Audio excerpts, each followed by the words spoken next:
Where we came from is important. Where we are now is important.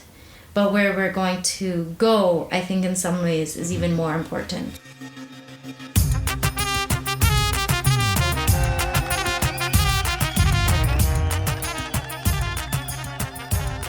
Welcome to this week's episode of the Assyrian Podcast. My name is Odessa, and I serve as the co-host mainly covering the Greater Toronto area. In this week's episode, I had the pleasure of hearing Nadia Younan's story, a first-generation Canadian of Assyrian and Italian roots, and hearing about what life was like for her growing up. We also get to hear about her PhD work at the University of Toronto in ethnomusicology looking at Assyrian music. I learned so much from our conversation, and I think you will too. Now, before we get to our interview, just wanted to give a quick shout out to everyone who's been messaging us, emailing us, nominating people. Thank you so much. You can continue doing so at assyrianpodcast@gmail.com. Your support for this podcast means so much. So if you like what Steve and I are doing, help us spread the word and rate us and review us on whichever platform you use to listen to this podcast. Now, without further ado, Miss Nadia Younan.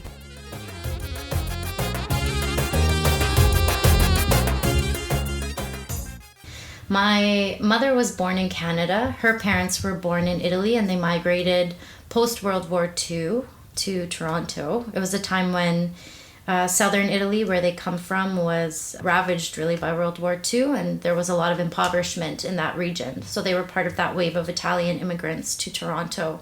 But then my mother was born here.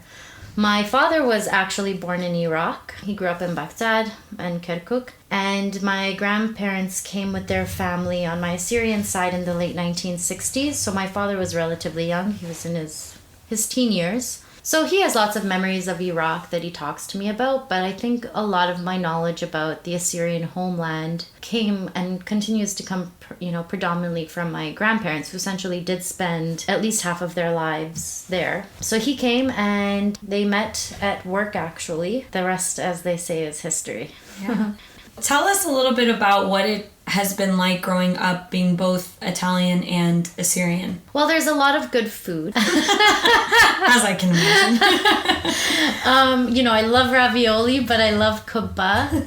But there are some differences as well. I think sound, maybe I just pick up on this because I'm a musician, so I'm extra attuned, pun intended, to the sounds around me. But like the Italian language and the Assyrian language sound very differently. One is a Romance language, the other one is a Semitic language. So like my soundscapes were different. Also, Italian music and Assyrian music are very different, right? Italian, you have tarantellas and opera, and Assyrian music is a lot of zurna and daula and rawe or Asher Betsarigas love songs. And so I kind of have always felt that I have one foot in one world and one foot in another, but I'm comfortable in both. Both feel like home. I think that's largely, again though, because I grew up so close with my family on both sides, and my parents and my grandparents have always encouraged me to embrace all aspects of my heritage, whether it's being from the Middle East or from Europe. Both are beautiful. I come from two amazing civilizations, the Romans and the Assyrians,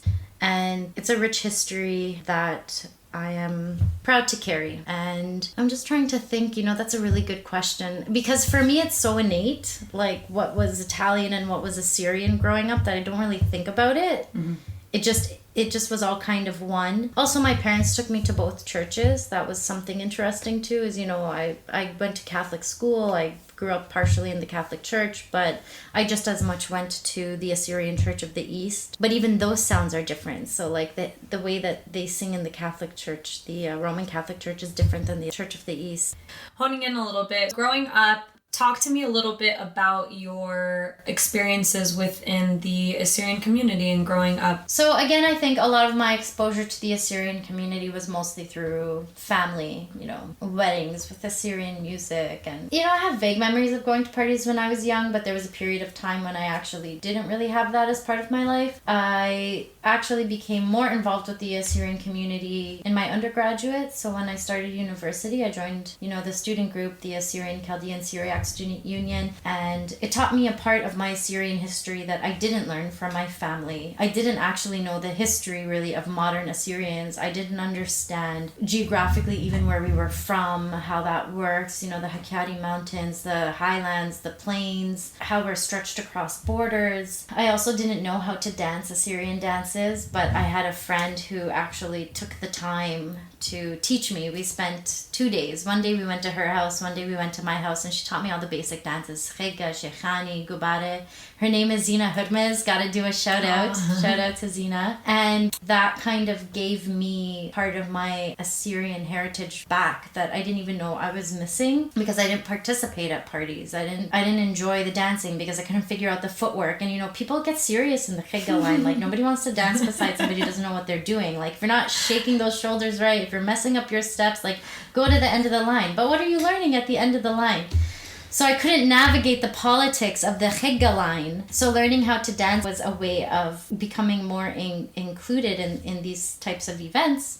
And I actually love dancing. I really enjoy, Shekhani, and I like them all, but I really enjoy Shekhani. So yeah, just learning how to dance, I think, was a big part of understanding the cultural aspect of being Assyrian, because there's the historical and the political and the religious as well. But music and dance are so much a part of culture. Yeah, so I became more involved in the community, participating, helping to organize actually community events, attending lectures with guest speakers. So I became more involved, I think, in my early 20s. And, I don't know, somehow that led to me doing a PhD on Assyrian. So it was a gradual process throughout my life. It wasn't like from when I was a kid, I knew, yes, I love Assyrian stuff. I want to do a PhD in Assyrian stuff. It wasn't like that. It was more, I think, a growing process that has led me to where I am now. But the student group, also, I have to say, participating for 3 of the Christmas concerts that we had there that were hosted by the Center for Canadian Assyrian Relations. Those were really special events to me, and being able to participate in those as a member of the stage band, and just being on stage with so many talented Assyrian performers, and to be part of, that was kind of the first time anything like that had happened here in Toronto. So to be here in the infancy of what will hopefully lead to more events in the future was also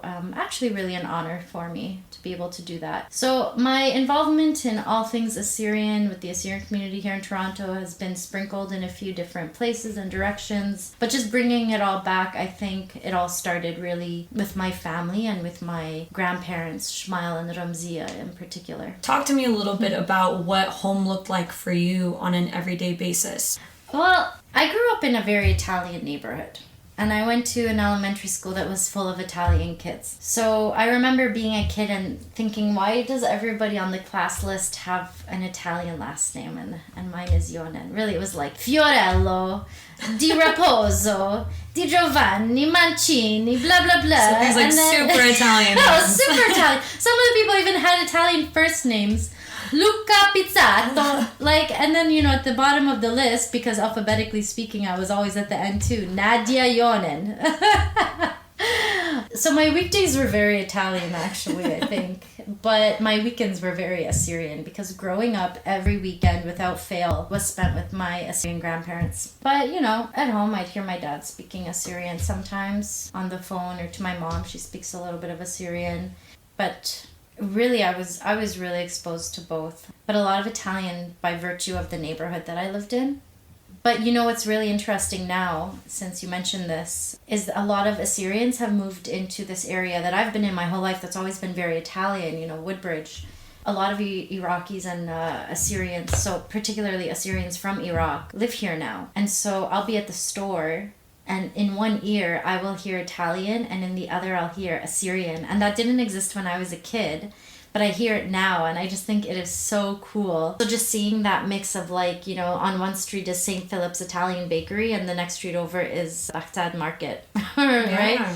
That's really cool. So my neighborhood has changed, but it wasn't like that growing up. It was different. But I love it. I love it now. I think it's just so interesting. You see both sides represented in your own neighborhood. I'm I wish I had more of this. I honestly wish I had more of this when I was younger, because you know what? When you're different than everybody else, it can be isolating sometimes. Did you feel that way growing And up? sometimes I did feel isolated because, you know, I didn't have the Italian last name, and I had Italian family, but I also had this other family that was totally different. Like, they didn't watch soccer and, you know, cheer for Italy in the World Cup. Like, what the heck was that, right? So it's funny the things that you remember. And when I was in elementary school, we had these two girls come, and they were, I was told that they were Iraqi, but I knew from their name that they were probably Assyrian. And they were teased, they were bullied by other people in my class. And I remember like actually saying to one of the boys, like, we were maybe 12 years old at the time, and he had known me all through childhood because we grew up together at the same school. And I said to him, I said, why are you making fun of them? You know, I have the same background as them. My name's Nadia Younan. I'm not Italian. I'm like the Salwa sisters. And he actually didn't even know what to say to me. But I always remember that because I felt different. And then when those girls came and they were bullied for being different, it made me realize I wasn't off in the way that I was feeling. Like, something about me didn't belong to that social milieu. And also, you know, kids can just be mean sometimes. Oh, yeah. But I always remember that. He was making fun of them for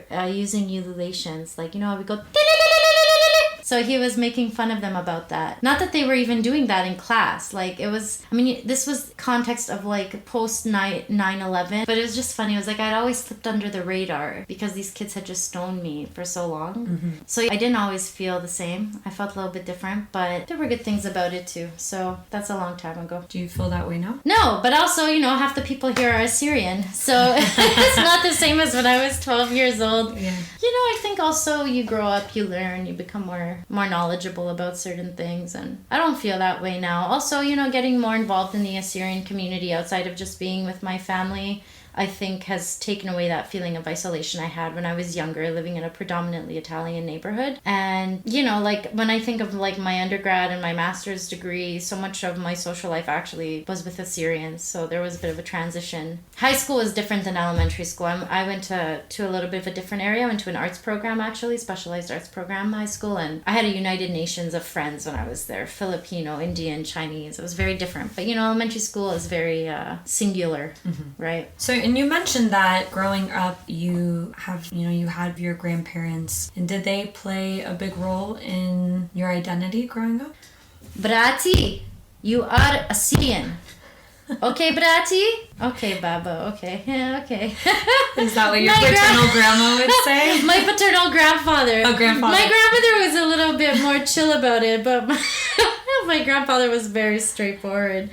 And he was also very knowledgeable. My grandfather, you know, he was 90 when he passed away, and so he saw Iraq. I had him for so long, and the stories that I got from him about Assyrians and about Iraq are from an era that it's actually not easy to find people to speak with about. So sometimes he would talk to me about, you know, Assyrians in general, the Assyrian Empire or whatever, but actually when I started to research more about Assyrians, I got more involved in Assyrian things in my undergrad. I started to ask him more about more recent Assyrian history, and I remember I bought him a book that had all pictures of different places, you know, in northern Iraq and southeastern Turkey. I'll show it to you after. And I gave him a copy, and I sat down with him, and he had something to say to me about every single picture. And I'm really glad that I had that opportunity to learn all, you know, so much, to hear those stories from him, because then, you know, we weren't talking about Ashurbanipal. We were talking about things that are actually really much more closely connected to who we are today, and to my own history, to your own history, places that, you know, our great grandparents,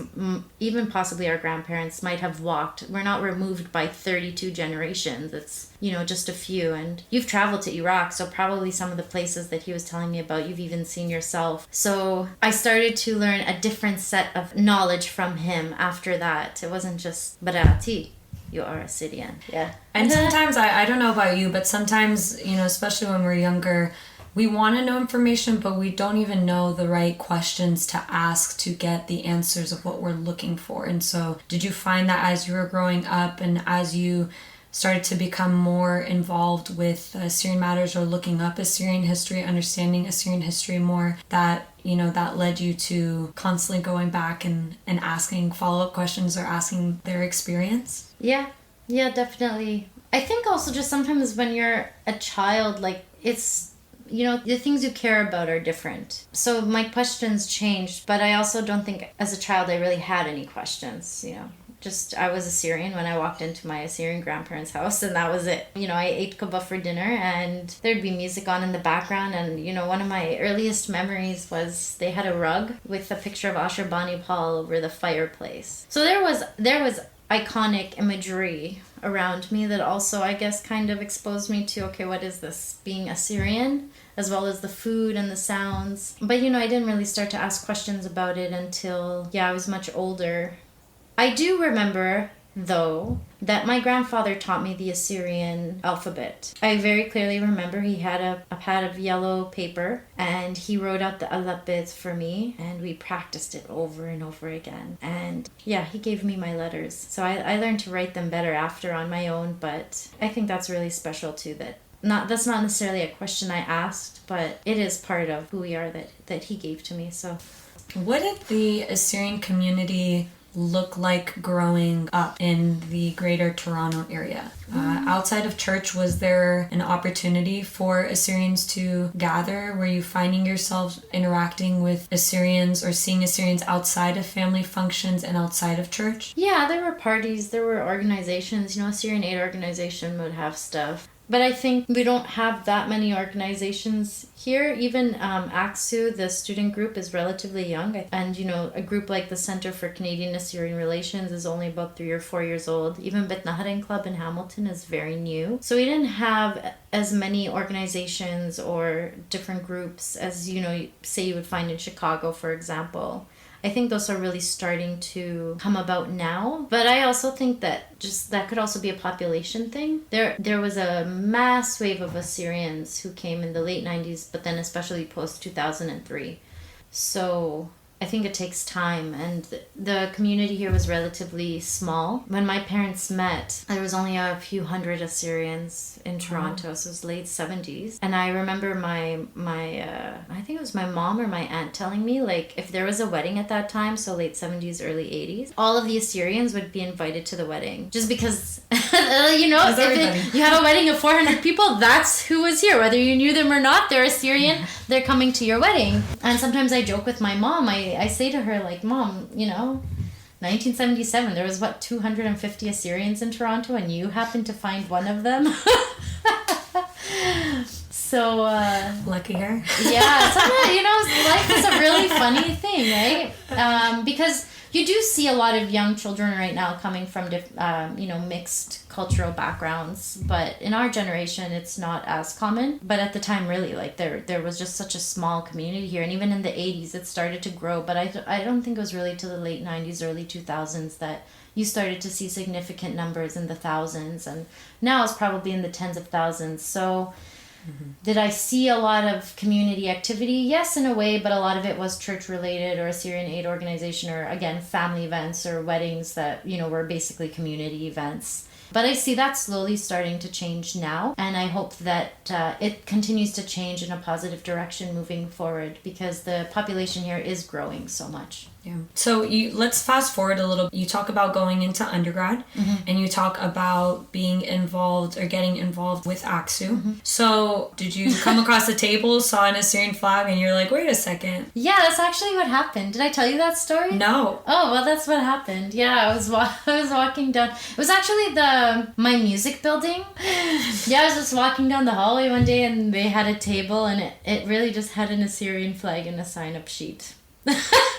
Said, okay, why not? So yeah, I signed up, and in my early days of AXU, the president of AXU at York at the time and president of AXU of Canada, they really encouraged me to get more involved. Actually, they didn't really give me much of a choice. Nadia, you're coming to this social event, I'll pick you up at 2:00. And then, sure enough, they showed up at my house on Assyrian time, so it wasn't exactly 2:00. Yeah, I'm glad I joined, because I found something that just fit, that I didn't even realize I was really kind of missing. And again, a lot of my friends became people through the student group, and in many ways, I think I got through my master's degree actually because of some of my involvement with AXU and the people that I was working with at the time, and because it gave me something else to kind of keep my mind on. Sure. So, yeah. So talk to us a little bit about your major in undergrad and how that led you to your master's degree and then to my PhD. Your PhD in process. Okay, so hopefully this will be a little bit more easier to talk about than my crazy childhood. But my undergrad was actually in performance. So I studied saxophone performance and folk vocal stylings, particularly of the Balkans. So I was involved in on one side, it's kind of like, being Italian and Assyrian, I was, half jazz and also studying Balkan music. And I was in the R&B ensemble, but I was in the Balkan ensemble. And I even took Cuban music classes one year. So I was kind of all over the map, but it was very performance-based. But I did study jazz theory and jazz saxophone. But I love singing. So, and I don't think, I'm not a Whitney Houston, but I found that my voice was particularly suited to some of the folk stylings of Balkan, Eastern European music. And being involved in a Balkan choir really brought out an expression that I couldn't even really have through my saxophone. So it was a really positive experience, and I have a Bachelor of Fine Arts specialized honors in music. So my undergraduate was performance, vocal and saxophone. And then my master's degree, I have a Master of Arts in Ethnomusicology. So ethnomusicology is very basically the study of music in its cultural context. So understanding music as a creation and an act of humans, basically, in all sorts of different contexts and cultures and places. And I think because the reason for that is more than performing music, I've been interested in why people make music in the first place. So my master's degree was actually about Italian wind bands in Toronto, and I, did some theoretical study on the Italian diaspora and how having the wind band at some of their events in the summertime was a significant act of nostalgia or connection to the homeland. Also, at the end of the day, what did this music do for people? Did it make them feel good? The answer is yes, it did. So I studied... That's what I worked on for my master's degree, the significance of the wind band in the Italian festa tradition. And that was nice because it was kind of like a good segue into my instrumental background, because I was working with a wind band. And so wind band is all wind instruments, trumpet, trombone, basically no strings, no violins, cello, stuff like that. So on the one hand, I had the instrumental aspect of it and understanding the musical scores for the type of pieces that this band would play at the Italian events. But then on the other hand, there was the more anthropological side of understanding, okay, but what is the significance of the band to both this event, to these people? How does that significance actually change when you're in diaspora compared to the homeland? But on the side, I actually did a small project for one of my courses on diaspora and the Syriac Orthodox Church. And how did you get into that? Well, at the time, I was only familiar with a little bit of literature that was available about music in the Syriac Orthodox Church. There isn't that much about scholarly literature about music in the Assyrian Church of the East or the Chaldean Catholic Church. Although there are people who are starting to work on that right now, other scholars, and it's very exciting. And I hope that they publish books before me so that I can cite their wonderful knowledge in my book. But at the time, anyways, when I was trying to research academic books about this, all that came up really was Syriac Orthodox stuff. And I thought, okay, well, I'll run with it. And I knew some people who attended Syriac Orthodox Church because of my involvement with AXU. And so I actually interviewed a few people and put together a little paper about it. I was like, this is pretty interesting. And I took a course on a graduate seminar on music in the Middle East. And I actually wrote a paper.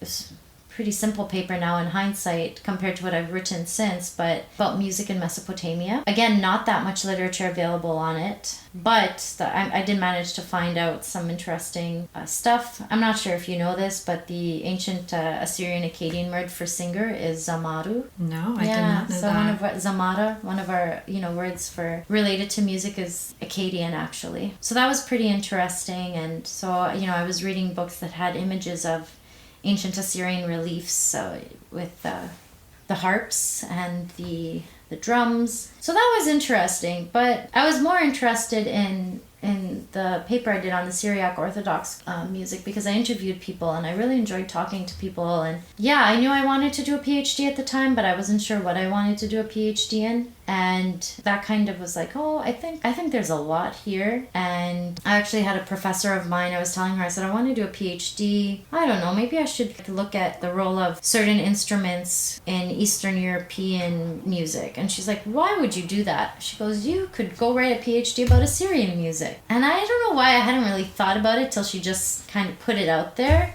And she goes, actually, you need to write a PhD about Assyrian music because there's not that much. And, this is your community and this actually shouldn't even be a question. So go think about it and, let me know how I can help you with your application. Wow. Yeah, so I think starting those little projects in my master's and continuing to be involved with AXU and more community events started to make me think about, and actually learning how to dance. So connecting to Assyrian music through dance, led me to really start thinking about, okay, what's happening here with Assyrian popular music in particular. I really believe that we should not underestimate the value of the arts because people don't practice history and politics every day, but chances are they listen to their favorite song. My interest in popular music is because that's what I think popular music transcends certain, like you wouldn't go listen to an opera every day probably, but you listen to top 40 whether you like it or not, whether it's in your car or you're in the waiting room of the doctor's office and it's just in the background. Everywhere. It's everywhere, right? That's what it's called, popular. So I had an interest in the idea of popular music, the literature on popular music and ethnomusicology, and so I thought, Assyrians have popular music. Like, we have different types of music. There's folkloric music, such as Raweh.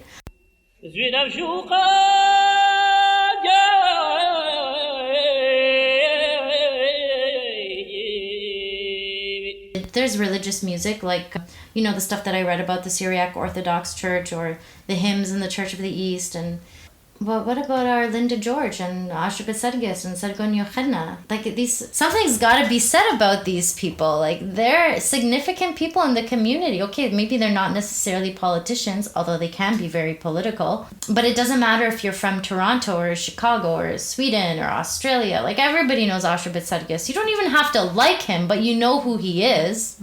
And chances are he's got at least one song that you like. So that was kind of like the early buds of thought about writing some sort of dissertation about this and giving, I think, attention that should be due to the role of popular artists in our community.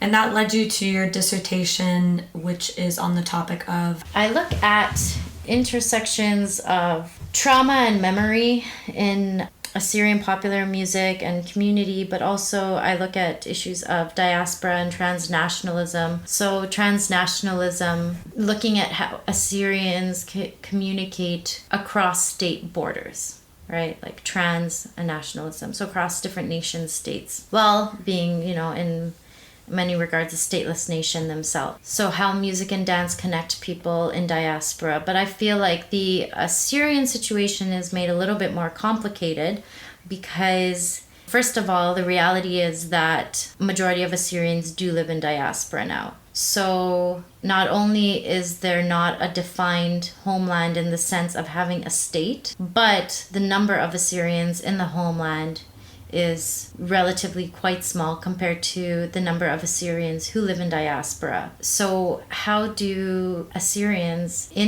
under this set of circumstances collectively, and sometimes actually not collectively, identify as a people? I think a large part of any form of identity are your cultural practices. And so, when you think of cultural practices, what's some of the first things that come to mind? Music, dance, food, religion can be part of that as well, language, because music and dance can be taken anywhere with you. When you have to leave all of your possessions behind, when you have to leave your home behind, when you have to, quite literally just leave your property that's possibly been in your family for who knows how many generations behind, what do you take with you? You take your language, you take your music, you take your dance, you take your food. Those are the things that you can take with you. So when Assyrians have gone to so many different places and this is what they've brought with them, how does that actually manifest into some sort of idea of what it means to be Assyrian? Wow. I had never thought about that. What have you found within your studies so far for people who have migrated and wherever they are in their community and how they do take those on?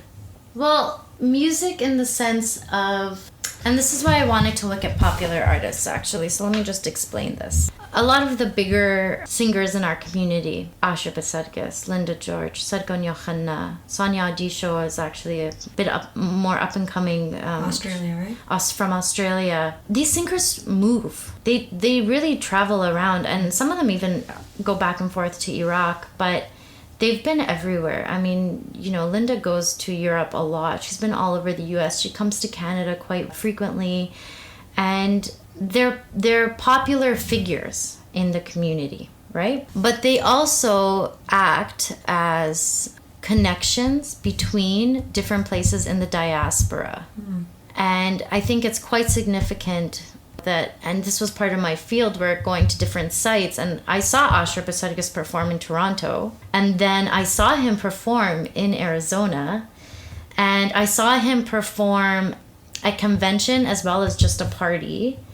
I know he's actually based out of California, and I'm going to be seeing him at a party in Michigan next week. But, I can tell you that at all of his parties that I've been to, he sings Dashtet Ninue, and people go crazy for it. And it doesn't matter if they're in Arizona or Toronto. So I think popular artists are really important to consider when thinking about Assyrian music, because they act as these nodes that connect. But popular artists create these transnational ties that within this space, it's the space that they create that becomes Assyria in a way, right? I've interviewed people and they've said, if I'm dancing somewhere and there are other Assyrians there dancing with me, then for me that space becomes an Assyria. But who's delineating those borders? It's the artists who are traveling from one location to another. So those ties are the borders of a stateless nation, if you want to think about it like that.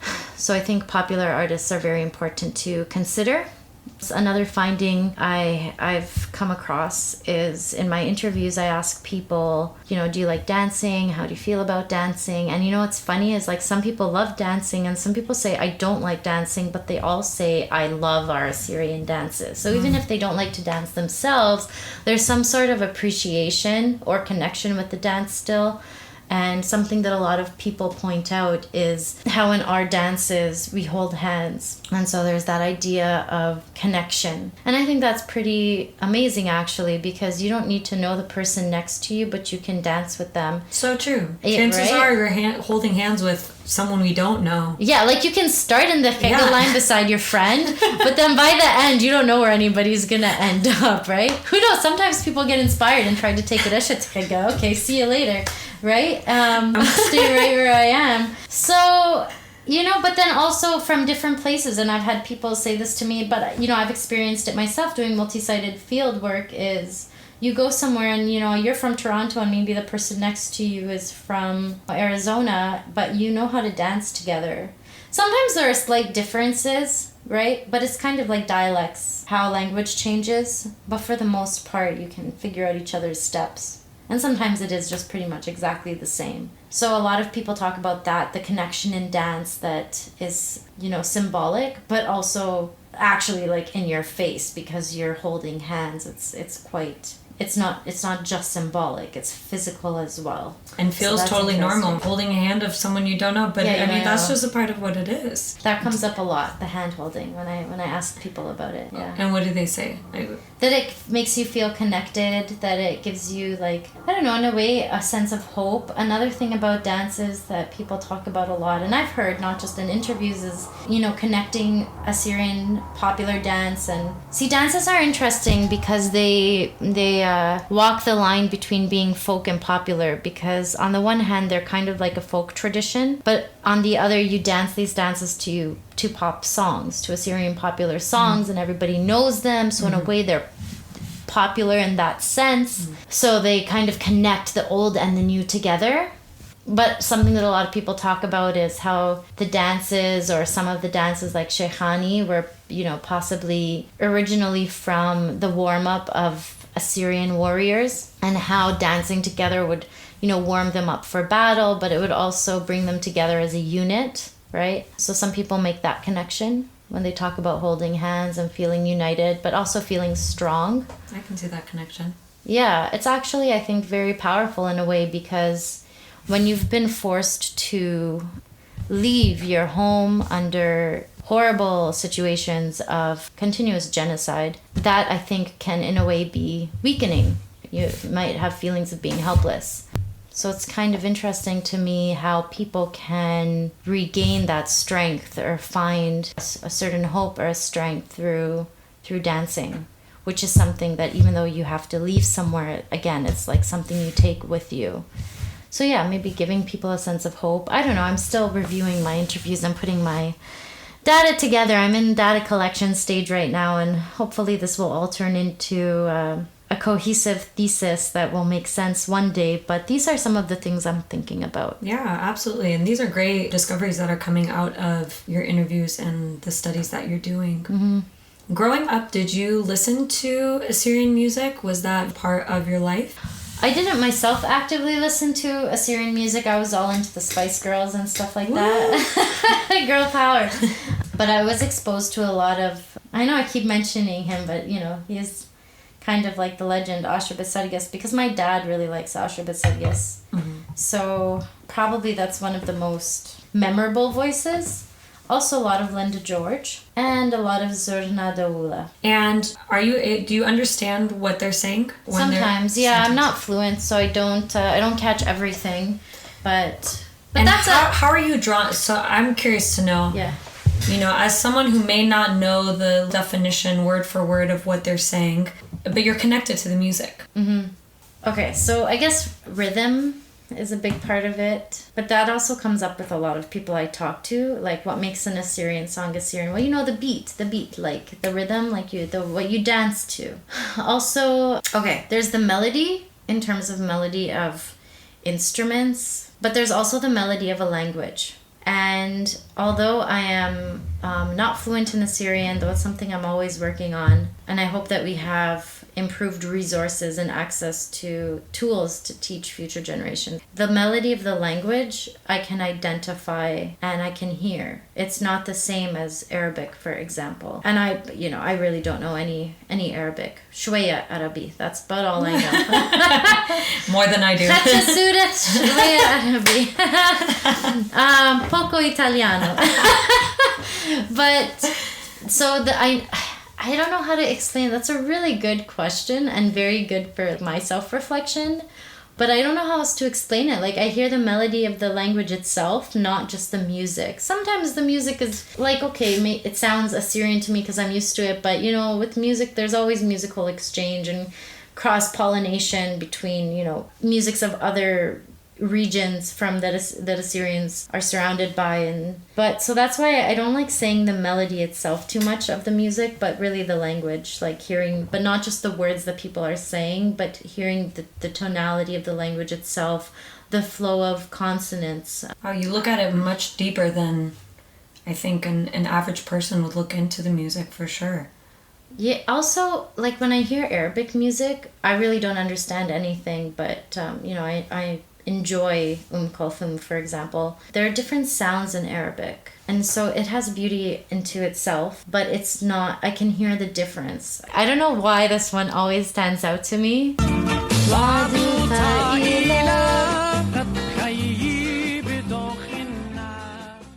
Right? Like, I don't know, to me that sounds so Assyrian. I don't know how to answer this question. You've asked me a good question, Odessa. Well, so you're saying that so in your experience, you don't have to necessarily know the words to feel a connection to the music. I think it helps to know the words, because especially songs that have been able to get translations of, you appreciate differently. I presented at several conferences about the song Dashtet Nenoe.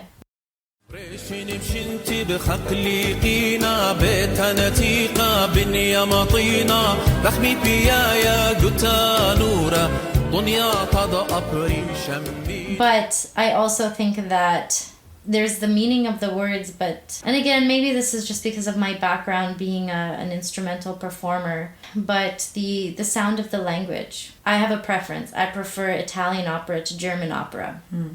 I like the flow of the words better. That being said, it's very hard to understand anything in opera for me because of the notes that they sing some of the words on, but I can hear the roll of the R's differently. We have a lot of na-pa sounds in Assyrian, malpana, spia, and sometimes we have the ch. Our sounds are quite lovely. Does music, through the use of language, help keep us intact? I would argue that in many ways it does, because we don't have many ways that our language is disseminated widely, right? We don't have Assyrian newspapers that people read on a daily basis. We have limited news channels, A and B, for example. So if you don't have those types of things, then how is your language being disseminated? And it is through music. So I definitely think that there is a connection with music and language, especially because, everybody talks about Zurna and Dawula, and Zurna and Dawula is great, but the reality is we're not the only groups of people who have Zurna and Dawula music. Zurna and Dawula is played all throughout the Middle East, into Eastern Europe, North Africa, in variations of, this type of frame drum and wind instrument. So maybe some of the melodies that we play on Zurna we identify as Assyrian, but the instruments is used widely.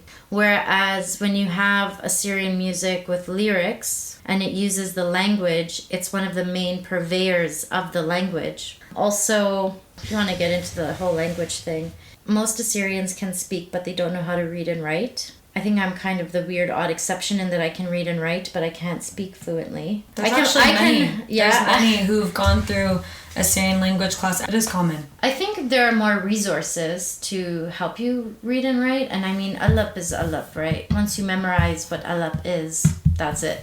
Move on to the next letter. Whereas spoken language is much more complex in the way that you speak. And so I think that, a lot of this is another issue, though, is that if you speak Assyrian, you can understand the words. You don't need to be able to read and write to do that. Whereas with something like print technology, magazines, newspapers, or anything online now, we live in a digital age now. Most Assyrians that I know anyways, they can't read and write. So in that case, actually, what good would a newspaper be or a magazine? And so I think what we need is something that will connect actually the accessibility of learning conversational Assyrian and learning how to read and write grammar, basically. I haven't really seen too much of that yet. It's usually one or the other, and a lot of the classes that I've attended here and there are focused on writing and language acquisition through, learning vocabulary through writing. But if you think about it, when you learn how to speak as a child, are you learning your ABCs at the same time that you're learning how to speak? You learn to speak first, and then you learn your alphabet. But going back to music is, I think, one of the main purveyors of the Assyrian language. Does powerful. That make sense? Yeah. And that's powerful. I'm slowly learning that too. When I'm looking at other ethnic groups or other languages that have music in all different forms of genres, you have slow, you have pop, you have ones that are almost like house music, like it has like a house or techno or trance background, in a way that if somebody who may not be one who enjoys slow romantic songs, but they enjoy really like upbeat songs, can enjoy that. I'm seeing that though within Assyrian music, I don't see as much of a diversity in forms of genres.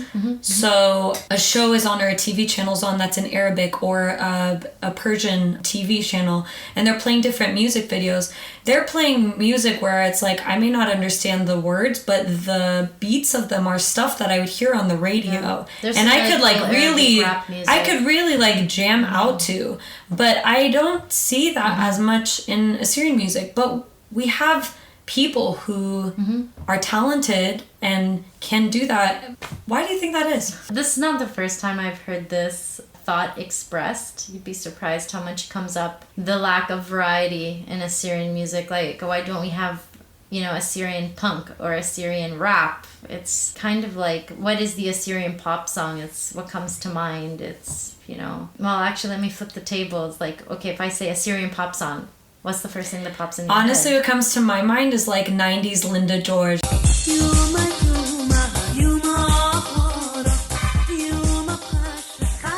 Yeah, because those songs they're pop in the sense that, actually, I've never seen someone dance like line dances to that song in particular. It's kind of just like individual dancing, in the same way that if an Assyrian song came on that had like a house background, house music, well, you wouldn't dance it in a line dance, you dance it like individually. So yeah, that's kind of what comes to my mind.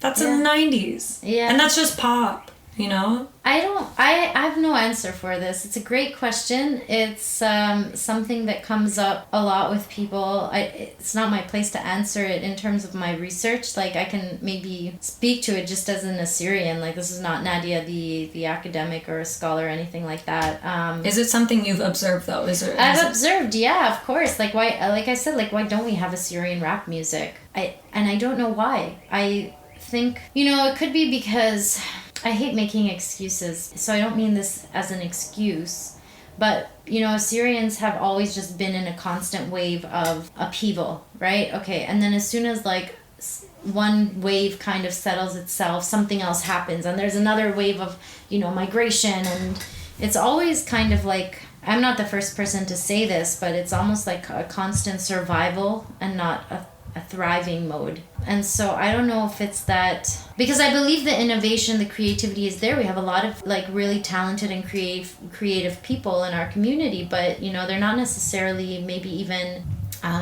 using those talents for necessarily writing an Assyrian rap song. I don't know why I keep thinking of rap music. I'd love Assyrian rap music. Well, I've heard a couple of songs. There's a few artists, but just one song or two. But it's not like it's not mainstream. Yeah. Right? Yeah, it's not mainstream. So I don't know, maybe it's that the support isn't there for this type of thing, maybe because that's not what people are thinking of. Maybe people are just trying to think of, how to survive, how to succeed in a new society, because how many people do you know that are like third generation American Assyrian or Canadian Assyrian? Everybody, like I'm first. I'm always confused about how this works, but my father was not born here. You are first generation. I am first generation born Canadian. Right. Yeah.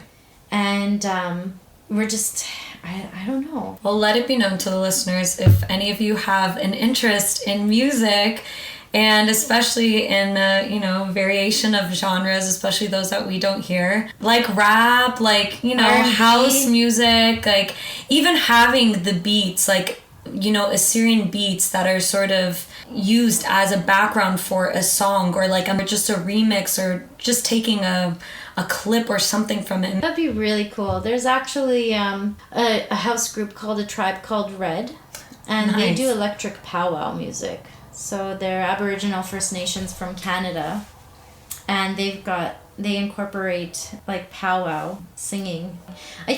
I don't know, what do you think about this? Is that maybe another reason why there's not as much variety in Assyrian music is because not changing music is kind of a way of holding on to identity in a way. Like too much change, then maybe you lose your identity, and because we don't have a reference state, right? Like we can talk about a homeland, but again, the reality is that Assyrians do predominantly live in diaspora. There is no current Assyrian state, and it is difficult seeking autonomy in a region that is extremely volatile, right? Nothing's impossible, but it's just very difficult. Yeah. So when your reference is different, when your reference point is different, maybe, I don't know, that does start to affect your artistic practices or your cultural practices, and you don't change things as a way of holding on to what you feel like you don't have, which, I think a big thing for the Assyrians is a homeland. Like we have a homeland, but there's no state. There's security is difficult. It's a volatile area, and so maybe like just keeping stuff like music the same is a way of establishing permanence when there's so much instability and uncertainty where you wish there could be a permanence. I think that's totally valid, and I think you definitely hit on a good point. I also think, though, that for those... I'm not saying that that's right or wrong, by the way. I'm just brainstorming, why could that be? Yeah. And I think that that music has a role in our community. I also think that people who, are born in the diaspora, who may not find an interest in our music and our current music that we have right now, that could really be another form of connection for them. I can name, a ton, or think of a ton of people in my mind who just don't have an interest. I was one of them a few years ago, just didn't have an interest in Assyrian music. Now that I can especially understand the words, and especially older music, I really appreciate more. But man, it would be so cool to have just different kinds of genres of music, Assyrian music, that are being produced. But Nadia, what do you hope to do with your work? Once you're done with your PhD, what is your goal? That's an excellent question. It's actually the $1 million question. I would like to continue teaching in the university. I would really like to publish a book about Assyrian popular music. It wouldn't just be about the music, it'd also be about the people. Because again, what I look at isn't just the music itself, it's how people use music, how people create music. So it would tie into also the history of Assyrians. And by history, I mean, just to give you an idea of a time frame, probably about Sappho till now, so 1915 to present day. That's generally the time frame that I work within. So a book would be lovely. My dream is to actually have a book with cover art by Paul Batu. Oh yeah, he's got amazing work. That's I think part of the dream. But other than that, I would also be open to working in other related sectors, such as the heritage and culture sector of the government. But I do like the university in that I really enjoy teaching and working with university students because I enjoy the discussion, I like the critical thinking, and I've taught a few courses about world music for non-music majors and exposing people to different ways of thinking about expressive culture that maybe they otherwise might not be in tune to. And just as an example, I taught a class and we had one day where we talked about minorities and music, and I used the Assyrians as a case study, and that was a lot of fun because I was making them all watch Ashur Besargis perform Dashtat Nineveh in Iraq, and then we talked about it, and we talked. How cool is that? Yeah, it was a lot of fun. A room full of how many people? I don't know, probably that class was about 80. Yeah, amazing. That was pretty cool.